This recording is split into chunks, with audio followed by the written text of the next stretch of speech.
There's some amazing fights on Saturday night, and I am here to break down the five most important ones on the main card of UFC 317. Ladies and gentlemen, this is my favorite video that I make every single week, and it is my ball knowledge based predictions on these fights, and on the main card specifically for this video.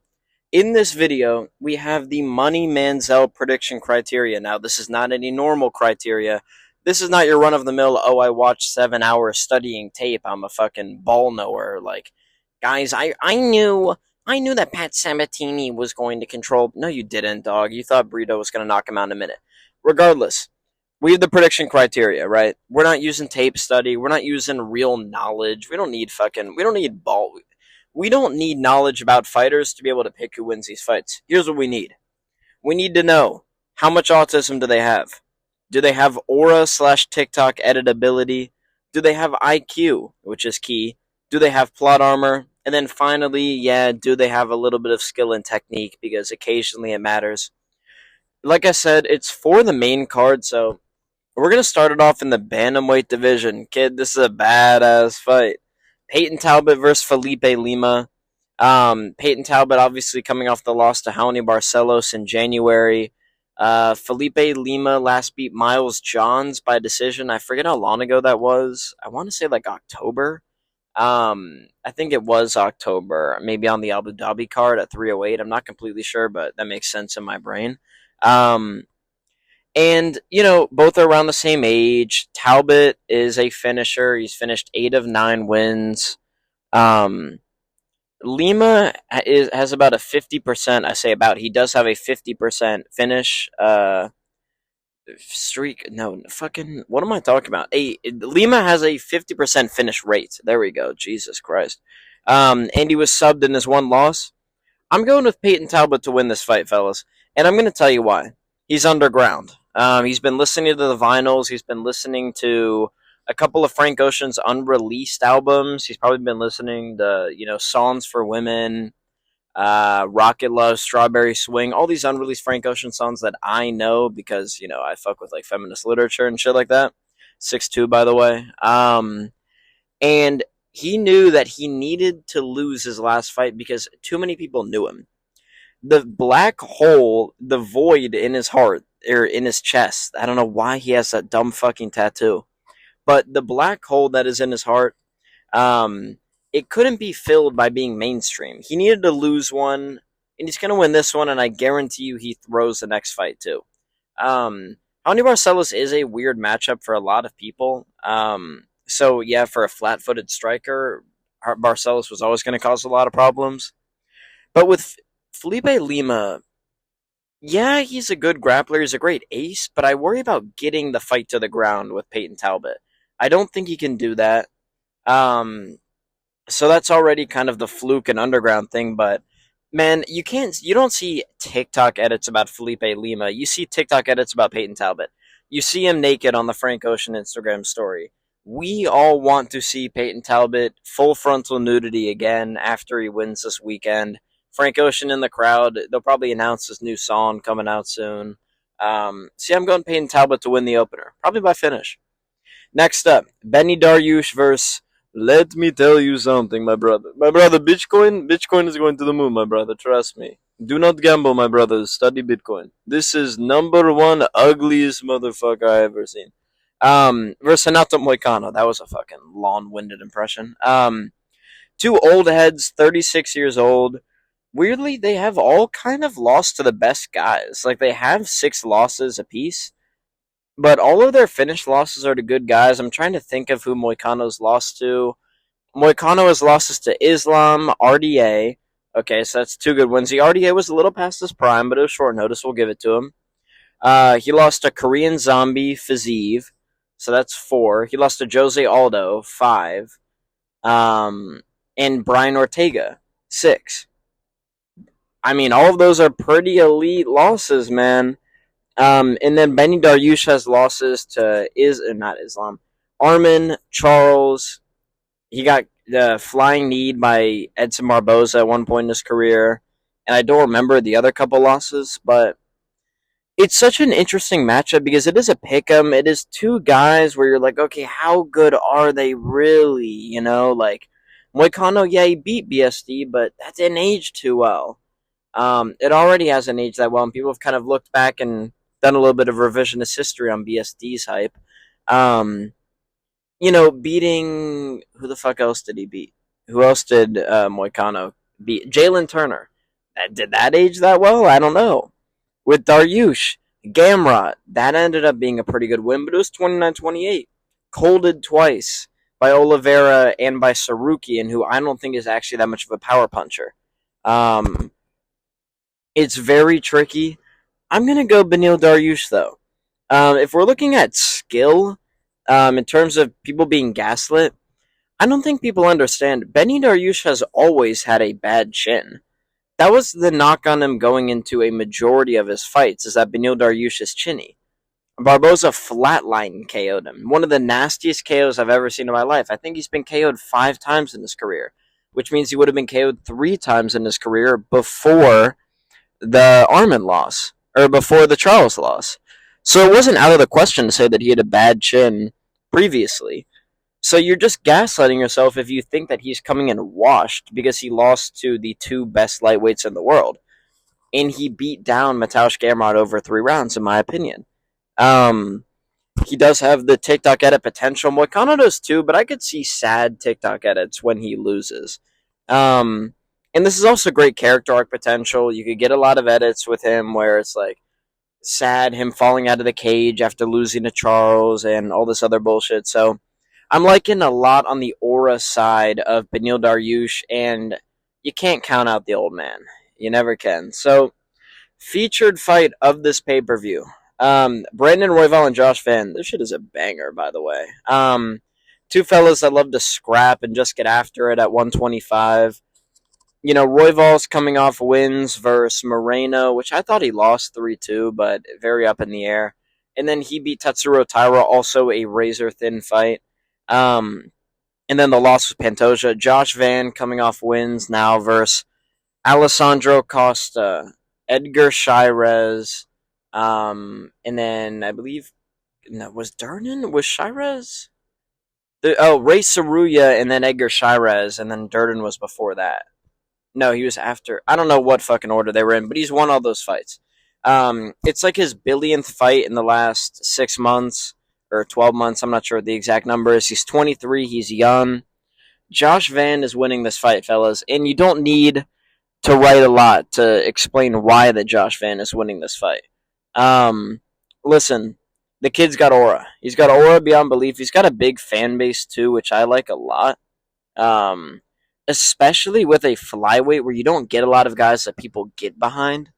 Sorry, fellas, a car just parked directly next to me. I'm not sure what the fuck that was. But Josh Van, like I was saying, there's a big fan base behind him at 125, which I like a lot. He's mainstream now, I feel like. He's no longer underground. Muhammad Usman is the underground fans' real number one fighter. But either way, he's got plot armor, man, based on that fan base. And I just think I think Brandon Royval sucks, dog. Like, I like Brandon Royval as a dude. Like, I think he's funny as fuck. Like, he does go out there and try to hurt you. But, man, Tatsuro Taira, if he had taken one boxing class before fighting Brandon Royval, he would have won. Taira controlled on the ground dominantly. He hit him in moments with some clubbing, no technique shots. Moreno just shelled up versus Royval and did nothing. I really think that Van is going to put it on Royval in the second and third round. And I think it's going to be a cardio off. I think that Van, it's going to be a crazy thin split decision where they just give it to Josh Van based on them cheering more for when Josh Van does stuff well. So I'm going to go Josh Van in the featured fight here, fellas. Co-main event of this pay-per-view. Kai Kara France, James Kara France, and Alexandre Pantoja. Obviously, Pantoja more than a 2-1 favorite here. 35 years old, which is a little old for flyweight. I can't lie to you. As far as the younger weight classes go, 35 is fucking up there. Kai France coming off the win against Steve Urseg back in August. Really long layoff for this guy. I don't know why he insists on taking so long between fights. Then he lost to Amir Albazi. He really won that fight. It was 3-2 either way, but Kai France won that. And then he got finished by Brendan Moreno. That is how long Kai France has spent between fights. His other than the Albazi fight, let's just say his last loss, Juliana Pena was the champ on that card. Juliana Pena was the champion. And not in like she got it from Rocky Pennington in a robbery decision. Like her and Nunes were having the rematch on that card. That's how long it's been since Kai France has been an active fighter. I think that Pantoja wins this fight. Kai France is not some Ngannou type of puncher. Before Ursig, I would have been willing to say who was the last guy that Kai France actually colded. Cody Garbrandt, he couldn't even flatline, and Garbrandt got knocked down 75 times in that fight.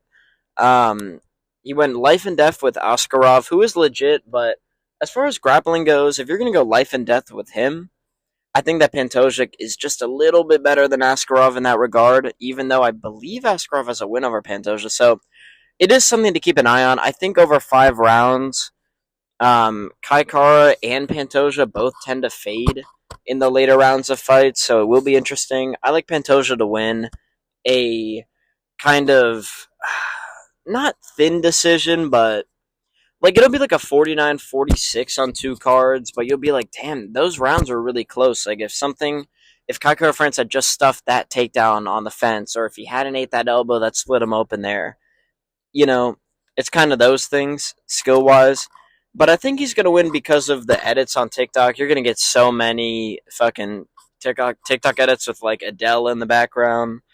And also nobody likes Kai Kara France. There cannot actually be a person that roots for Kai Kara France when he fights, dog. Other than Israel Adesanya, there's nobody that roots for fucking KKF. There's gonna be one guy in the comments that's like, mate, I'm rooting for Kai Kara France, Like, but no, Kai Kara France is going to be treated like he's a marauder. He's not. He's going to lose 49-46. We all know that Alexandre Pantoja is winning this fight. The main event of the evening, Ilia Topuria versus Charles Oliveira. Ilia Topuria obviously has finished 14 of 16. His 2 decisions are to Yusuf Zalal on short notice, and Josh Emmett, who he basically KO'd. You could have stopped that fight 7 different times. And then Charles, obviously, and Ilya's a minus 550 favorite, which is fucking crazy. But Charles Oliveira's 35-10. He's got 10 KOs, 21 subs, which is nuts. He's been finished in 8 of 10 fights, which is definitely interesting. Very, very interesting. But I will say this. On all of our newborn baby souls, on all of our... No. Listen, kid. I'm putting this on every single one of you and me, our firstborn child, that Charles Oliveira is finishing Ilia Topuria. Kid, how do you not pick Charles Oliveira to finish Ilia Topuria? Aptoro, whatever this kid's name is. We are all putting this fight on the life of our firstborn child because we all know that Charles Oliveira is going to win. And I would say that on opposite day. Ilia Topuria is winning this fight. He's an evil little guy. He really just wants to watch the world burn, to be honest with you. And he's got hate in his heart. You can see it in his eyes that he just hates that you want to have fun watching the sport and that you want to enjoy your favorite fighter. Reality is he's going to knock Charles out cold. I think in the second round, I don't think he's going to TKO Charles in like the sense that he finishes him ground and pound because he's not going to jump into the guard unless he's got Charles literally unconscious. He doesn't want to give him any chance, which is understandable. I think he's going to actually flatline Charles. He flatlined Volk. He didn't need to do the follow-up. Volk was out cold. He didn't flatline, technically, Holloway, but kind of put him out on the ground. I think he genuinely one-hitter quitters Charles, probably in the second. I bet it's a weirdly competitive first round. Like Charles is low key coming out with knees. He's landing the teep to the body early. Maybe Charles shoots it on a takedown and gets it. But I think Ilia, if you give him 25 minutes to hit you with something big, he's going to hit you. And especially a guy like Charles, who anything can rock him and put him down. Example would be the second Michael Chandler fight that took place in November. Um, that I just think there's a good chance that he can go out to it. And it sucks. I'm rooting for Charles. I'm really just rooting for a good fight, but I think Ilia Topuria is just a hateful little guy that's going to knock him out cold. So that'll do it for the video, ladies and gentlemen. I appreciate all of you for watching. If you're coming from TikTok, if you're coming from the YouTube search engine, if you're coming from YouTube Shorts, I appreciate you all. Thank you so much for listening. Subscribe down below. Follow my TikTok, and I'll see you in the next one. See you later, boys.